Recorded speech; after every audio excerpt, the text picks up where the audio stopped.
نحمده ونصلي ونسلم على رسوله النبي الأمين الحنين المكين الرؤوف الرحيم. أما بعد فأعوذ بالله السميع العليم من الشيطان اللعين الرجيم. بسم الله الرحمن الرحيم. رب اشرح لي صدري ويسر لي أمري واحلل عقدة من لساني يفقهوا قولي. قال الله تبارك وتعالى في مقام آخر: إن الله وملائكته يصلون على النبي يا أيها الذين آمنوا صلوا عليه وسلموا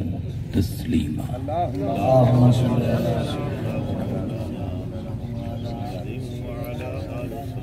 الصلاة والسلام عليك يا رسول الله. الصلاة والسلام عليك يا حبيب الله. الصلاة والسلام عليك يا خاتم النبيين. الصلاة والسلام عليك يا جد الحسن والحسين. الصلاة والسلام عليك يا أكرم الأولين والآخرين. اللهم صل على سيدنا ومولانا ومأوانا وملجانا وشفينا وحبيبنا وكريمنا ورحيمنا وغوثنا وغياثنا وعوننا ومعيننا محمد النبي الأمي وعلى آلہ وصحبہ وبارک وسلم. یہاں ہم میں سے کسی کو ہمیشہ نہیں رہنا، مخلوق پر فنا ہے. انسان کا یہاں پر امتحان ہو رہا ہے. ہم دارالامتحان میں ہیں. ہمیں جانچا جا رہا ہے، پرکھا جا رہا ہے. اللہ سبحانہ و تعالی یہ دیکھنا چاہتے ہیں کہ میں نے جب اس بندے کو زندگی عطا کی اور اسے مخلوقات میں سے سب سے اعلیٰ اور افضل مخلوق بنا کر بھیجا ہے، تو اب یہ دنیا میں جا کر مجھے یاد رکھتا ہے یا بھول جاتا ہے. اور اگر یہ مجھے یاد رکھے گا پھر اس کے اعمال، اس کے امور، اس کے معاملات وہ اپنی خواہش اور اپنی مرضی کے مطابق نہیں ہوں گے، بلکہ اللہ اور اللہ کے حبیب صلی اللہ علیہ وآلہ وسلم کی منشا کے مطابق. یہاں پر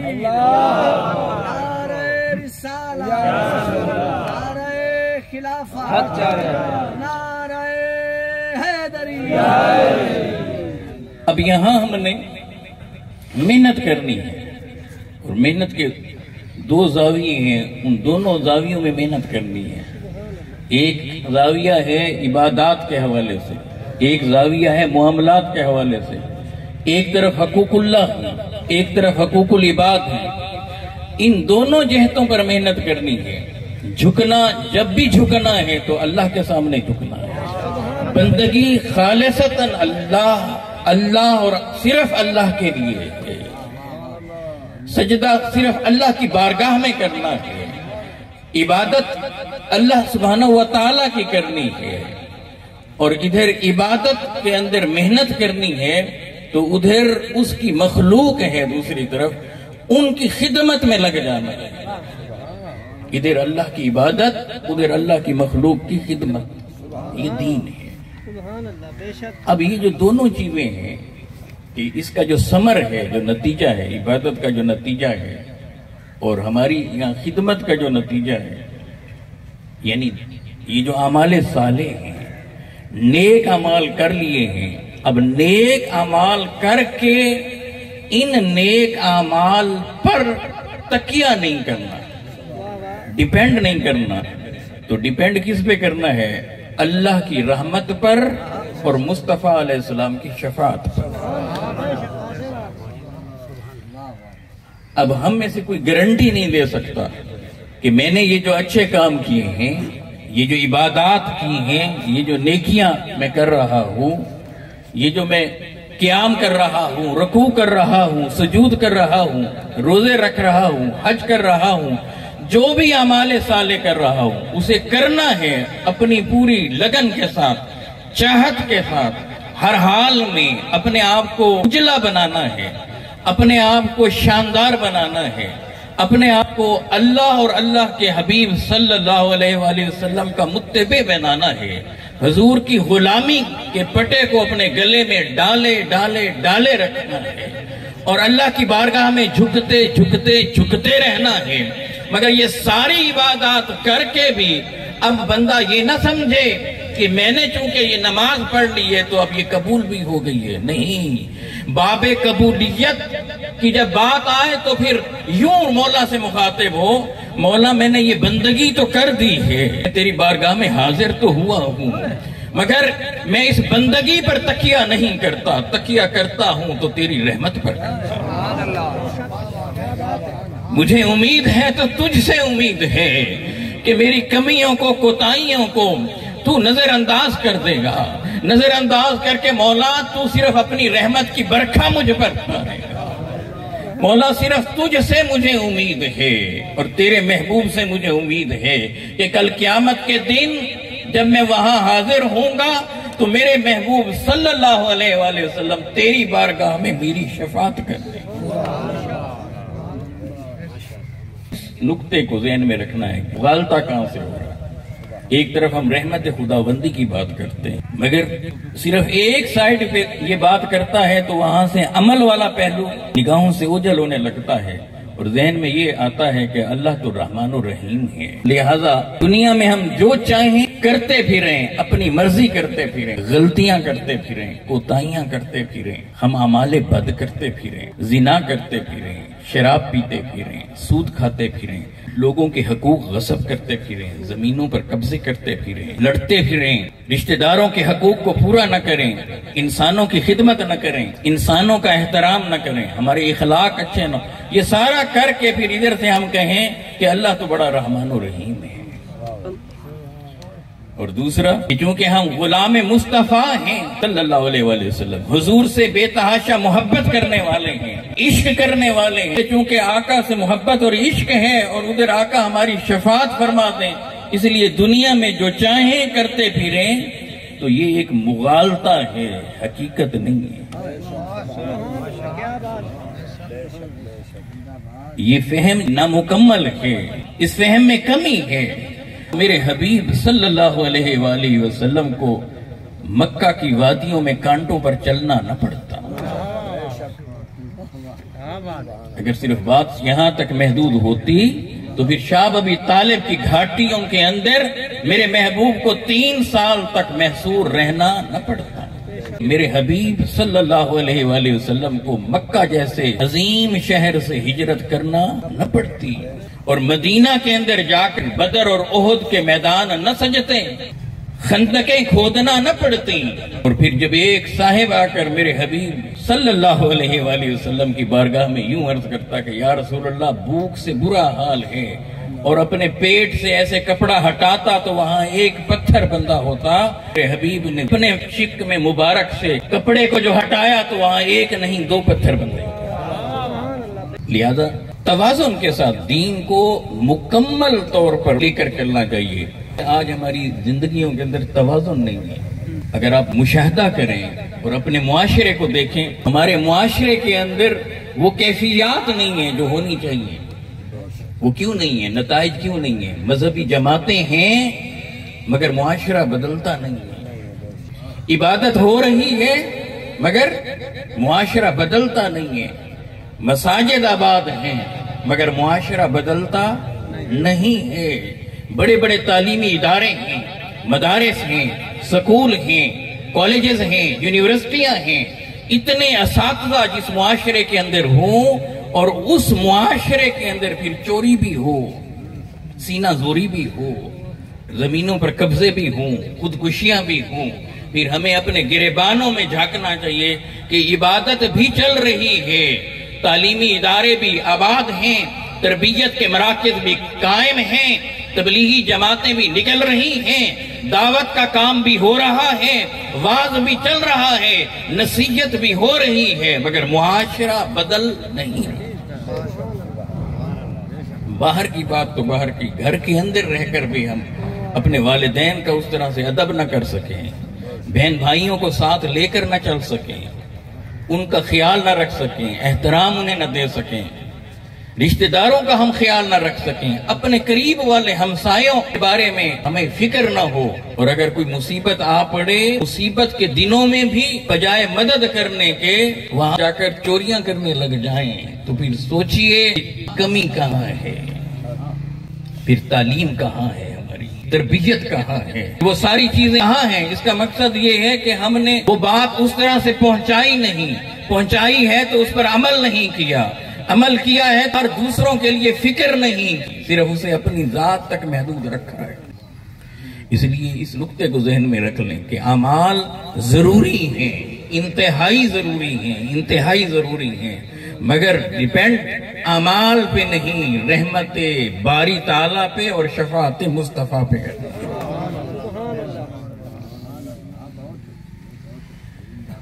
قیامت کا دن ہے، سیاہ ستہ اور دیگر کتب حدیث میں سورج سوا نیزے پہ آیا ہوا ہے، شدت کا عالم ہے، انسانیت پریشان حال ہے، قیامت کا دن ہے، مگر ابھی حساب اور کتاب کی طرف معاملہ بڑھ ہی نہیں رہا، حتیٰ کہ انسان ایک دوسرے سے پوچھنے لگ جائیں گے، شدت اور اس حدت کو برداشت نہیں کر پائیں گے، تو سارے جمع ہونا شروع ہوں گے، اور جمع ہو کر سیدنا آدم علیہ السلام کی بارگاہ میں آ جائیں گے، ان کی تعریفیں کریں گے، ان کے فضائل کو بیان کریں گے، ان سے یہ ریکویسٹ کریں گے، یہ درخواست کریں گے، اللہ سبحانہ و تعالیٰ کی بارگاہ میں چل کر یہ سفارش تو کر دیں، قیامت بپا ہو۔ اب یہ انتظار نہیں ہوتا، الانتظار اشد من الموت، انتظار کی شدت موت سے بھی سخت تر ہوتی ہے۔ تو سیدنا آدم علیہ السلام سر اٹھا کر رب ذوالجلال کی طرف دیکھیں گے تو اللہ سبحانہ و تعالیٰ کے جلال کو دیکھ کر تھر تھر کانپ جائیں گے، کہیں گے اذهبوا الی غیری، آج میری مجال نہیں ہے کہ میں رب اعلیٰ کی بارگاہ میں جا کر وہاں کچھ بول سکوں۔ اذهبوا الی نوح، انسانیت کا ٹھاٹھے مارتا سمندر، آدم علیہ السلام سے لے کر قیامت تک کی انسانیت ساری جمع ہے، اور سیدنا آدم علیہ السلام انہیں اگلے دروازے پر لے کر جا رہے ہیں کہ آج نوح علیہ السلام کے پاس چلتے ہیں۔ اب سیدنا آدم علیہ السلام بھی ساتھ شامل ہو جائیں گے، جناب نوح علیہ السلام کی بارگاہ میں حاضر، ان کی تعریف کریں گے، پھر ان سے بھی یہی درخواست کی جائے گی، چل کر آج اللہ سبحانہ و تعالیٰ کی بارگاہ میں شفاعت کر دیں، سفارش کر دیں، مگر جب وہ اللہ کے جلال کو دیکھیں گے تو گھبرا اٹھیں گے، وہ بھی کہیں گے کہ اذهبوا الی غیری، آج میری مجال نہیں ہے کہ اللہ جلال میں ہے اور میں وہاں جا سکوں۔ اب وہ بھی ان کے ساتھ شامل ہو جائیں گے، وہ اگلے پیغمبر کا کہیں گے، اللہ حاضر کیا۔ اب یہ سارا سلسلہ چل پڑے گا، اب انبیاء بھی انسانیت کے ٹھاٹھے مارتے سمندر کی قیادت آگے کر رہے ہوں گے، آگے آگے انبیاء ہوں گے، اور جا کہاں رہے ہوں گے کہ آج کسی کو تلاش کریں جو رب کی بارگاہ میں جا کر یہ شفاعت تو کر دے کہ حساب کتاب شروع ہو جائے۔ چلتے چلتے یہ سارے کے سارے سیدنا عیسیٰ علیہ السلام کی بارگاہ میں آ جائیں گے۔ اب سوائے مصطفیٰ علیہ تحیت و ثنا کے 1,24,000 کم و بیش انبیاء ساری انسانیت کی قیادت کرتے ہوئے انسانیت کا ٹھاٹھے مارتا سمندر، اور تلاش کس کو کر رہے ہیں؟ محمد مصطفیٰ۔ اس نقطے کو ذہن میں رکھیں، جن کی قیامت کے دن تلاش ہوگی، آج اس دنیا میں انہی کو تلاش کر لو۔ قیامت کے دن جس دروازے پہ جانا ہے، آج اللہ نے زندگی دی ہے، اس دروازے پر آ جاؤ۔ ارے قیامت کے دن کہاں جا کر درخواست کرنی ہے، آج اس زندگی میں اس ذات کی بارگاہ میں درخواستیں اپنی پیش کر دو۔ یا رسول اللہ، میں یہ کام کرنے چلا ہوں، اجازت ہے یا نہیں؟ سیدنا عیسیٰ علیہ السلام تو وہ بھی یہی کہیں گے، اذهبوا الی غیری، آج کے دن کوئی اور اذهبوا الى محمد صلی اللہ علیہ وآلہ وسلم، چلیں محمد مصطفیٰ صلی اللہ علیہ وآلہ وسلم کی بارگاہ میں چلیں، کیونکہ ہر پیغمبر رب کے جلال کو دیکھ کر رک جائے گا۔ جب میرے آقا علیہ السلام کے پاس یہ ساری کی ساری انسانیت چل کر آئے گی، جس کے اندر اہل اللہ بھی ہوں گے، صالحین بھی ہوں گے، پیغمبر بھی ہوں گے،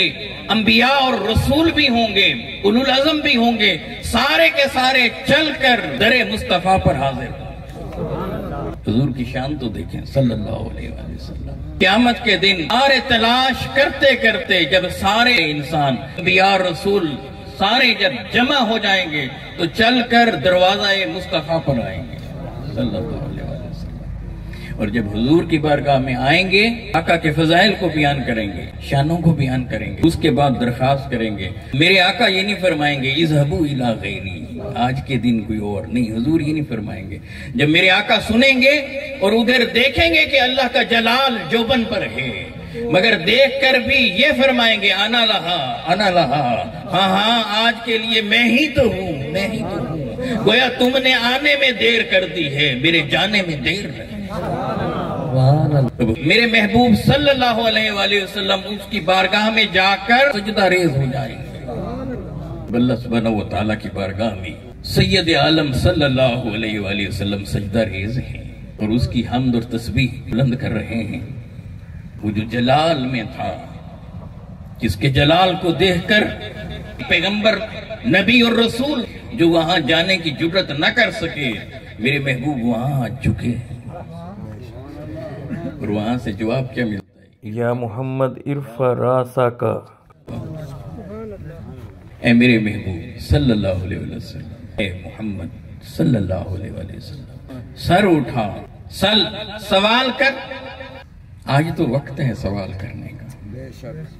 آپ شفاعت کریں، آپ کی شفاعت کو قبول کیا جائے گا، آپ سوال کریں، آپ کو عطا کیا جائے گا۔ حضور سجدے میں ہوں گے، پھر جب اجازت مل جائے گی تو میرے آقا علیہ السلام سر اٹھا کر عرض کریں گے کہ باری تعالیٰ قیامت کو بپا کیا جائے۔ ادھر حضور علیہ السلام یہ عرض کریں گے، آقا کی عرض پر رب دو جہاں ملائکہ کو حکم دیں گے کہ میزان کو بپا کر دیا، حساب کتاب کا سلسلہ شروع ہو جائے گا۔ اب میرے آقا پھر تشریف لائیں گے، پھر تشریف لائیں گے، پھر تشریف لائیں گے۔ وقت کا دامن تنگ ہے، جو نکتہ صرف اس میں سے ایک سمجھانا چاہتا ہوں، اور اب ہر بار کہ جب باقی امتوں کا حساب کتاب شروع ہو جائے گا، میرے حبیب صلی اللہ علیہ وآلہ وسلم دیکھیں گے کہ یہ تو آدم سے سلسلہ شروع ہوا ہے اور میری امت تو آخری امت ہے، تو میری امت تو ویسے ہی پریشان حال کھڑی ہے اور اتنا انتظار کر رہی ہے، تو بار بار آ کر لب اقدس پر کیا جملہ ہوگا؟ میرے حبیب ہر بار یہی کہیں گے امتی امتی امتی امت، میری امت میری امت میری۔ اب متوازی امت مصطفیٰ کا حساب کتاب بھی شروع ہو جائے گا تاکہ انہیں انتظار نہ کرنا پڑے، مگر اب اپنے اعمال کی وجہ سے کئی لوگ ایسے ہوں گے کہ جنہیں جہنم میں ڈالا جا رہا ہوگا۔ میرے حبیب بار بار بار بار اللہ کی بارگاہ میں سربسجود ہوتے رہیں گے۔ اب یہاں دیکھیں نکتہ کیا ہے، ہر بار اللہ سبحانہ و تعالیٰ یہ کیوں کہہ رہے ہیں یا محمد ارفع راسک؟ کیونکہ جب آقا آئیں گے نا، آقا براہ راست یوں بات نہیں کریں گے، ادب کا سب سے اعلیٰ کرینہ میرے محبوب سمجھا رہے ہیں۔ قیامت کے دن جب میں رب کی بارگاہ میں جاؤں گا تو سجدے میں جاؤں گا، اور آج ہم ان کے غلام ہو کر دنیا میں اللہ سبحانہ و تعالیٰ کی بارگاہ میں سجدہ نہ کریں تو پھر کیسا ہے؟ پھر ہمارا کیا حال ہے؟ وہ تو اس دن بھی اللہ کی بارگاہ میں سجدہ کرنا نہیں بھولیں گے۔ سو جب سجدے میں ہوں گے اللہ سبحانہ و تعالیٰ ارفع راسک، سربسجود ہوتا ہے بندہ تو مکھڑا جو ہوتا ہے، چہرہ جو ہوتا ہے وہ نیچے چلا جاتا ہے، تو جب حضور سجدے سے سر اٹھائیں گے آقا کا چہرہ ودھا رب اعلیٰ کے سامنے آ جائے، اور میرا رب میرے محبوب کے مکھڑے کو تکنا چاہتا ہے، اسے دیکھنا چاہتا ہے۔ گویا یہ یا محمد ارفع راسک، گویا اس کا مطلب ہوگا کہ اے محبوب سر اٹھا، مکھڑا دکھا، لب وا کر جو تیرے لبوں پہ آ جاتا ہے تجھے عطا کیا جائے۔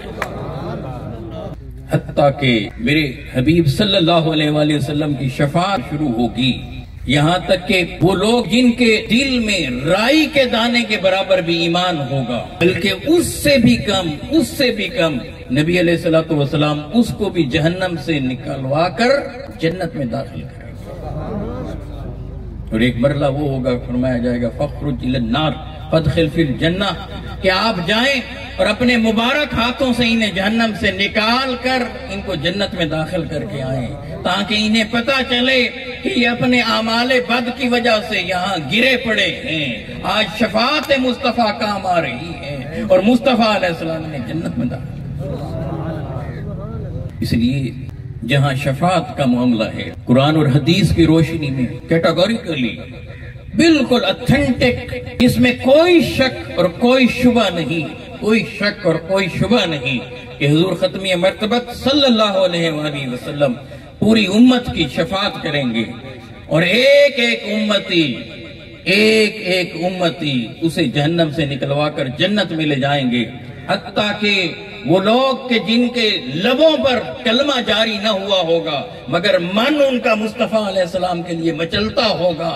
حضور پر ایمان رکھتے ہوں گے، کسی وجہ سے اظہار نہ کر پائے ہوں گے، اور ایمان کا بھی ذرہ بلکہ اس سے بھی کم ان کے من میں، ان کے دل میں ہوگا، میرے محبوب اسے بھی وہاں سے نکلوا کر جنت میں داخل۔ اس میں کوئی شک نہیں، کوئی شبہ نہیں، اس میں کوئی دوسری بات نہیں، مگر ذرا دیر کے لیے سوچئے تو صحیح، قیامت کا منظر ذرا ذہن کے اندر لائیے۔ اللہ سبحانہ وتعالی ہوں گے، میرے محبوب صلی اللہ علیہ وآلہ وسلم ہوں گے، جن کی شفاعت کے طالب ہم ہیں،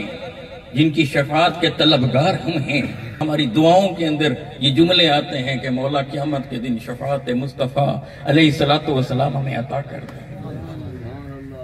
بس ذرا ذہن کے اندر یہ بات لائیں، جب ہمارے اعمال نامے کھولے جائیں گے، میرے آقا سامنے ہوں گے اور ادھر اللہ سبحانہ وتعالی، اور جب میرا عمل وہاں کھلے گا، اعمال نامے میں یہ لکھا ہوگا یہ شراب پیتا تھا، دنیا کے اندر زنا کرتا تھا، سود کھاتا تھا، رقبوں پر قبضے کرتا تھا، اس کے مالی معاملات بہتر نہ تھے، رشتہ داروں کے ساتھ اس کے تعلقات اچھے نہ تھے، انسانوں کی خدمت نہیں کرتا تھا، کیئر نہیں کرتا تھا۔ اور جب یہ سارے بڑے بڑے گناہ جب لکھے ہوئے ہوں گے تو بس میں صرف یہ سوال پوچھنا چاہتا ہوں کہ اس وقت اللہ سبحانہ وتعالیٰ کے سامنے میرے محبوب خوش ہوں گے یا اللہ سبحانہ وتعالیٰ کے سامنے شرمندہ ہوں گے؟ اللہ سبحانہ وتعالیٰ کی رحمت ہمیں چاہیے، شفاعت مصطفیٰ صلی اللہ علیہ وآلہ وسلم چاہیے، ارے جن کے غلام ہیں، جن کی شفاعت ہمیں چاہیے، جب وہ وہاں موجود ہوں گے اس دن، قیامت کے دن، جب ان کے سامنے ہمارے اعمال جائیں تو کیا اس طرح کے اعمال دنیا میں سے لے کر چلیں کہ جو وہاں ہمارے آقا و مولا محمد الرسول اللہ صلی اللہ علیہ وآلہ وسلم کی خوشی کا باعث نہ بنے، شرمندگی کا باعث بنے؟ تو کیا ہم امتی ہونے کا ہم حق ادا کر رہے ہیں، غلام ہونے کا حق ادا کر رہے ہیں؟ دنیا کے لیے میں اپنے فیوچر کو سیکور کرتا ہوں، اپنے مستقبل کی فکر کرتا ہوں کہ مجھے یہ بھی کرنا چاہیے، یہ بھی کرنا چاہیے، یہ بھی کرنا چاہیے، تو کیا دنیا کی زندگی یہ 60 70 80 90 سال کی جو بھی ہے، کیا صرف یہی زندگی ہے؟ کیا میرا اور آپ کا یہ یقین نہیں ہے کہ موت کے بعد پھر آگے ایک زندگی ہے؟ اور اگر ہے تو پھر وہ اینڈ لیس لائف جو ہے، نہ ختم ہونے والی جو آگے زندگی آ رہی ہے، کیا اس مستقبل کا ہمیں فکر نہیں ہے؟ اور دنیا کے یہاں 60 70 سال صرف یہی ہمارا مستقبل ہے؟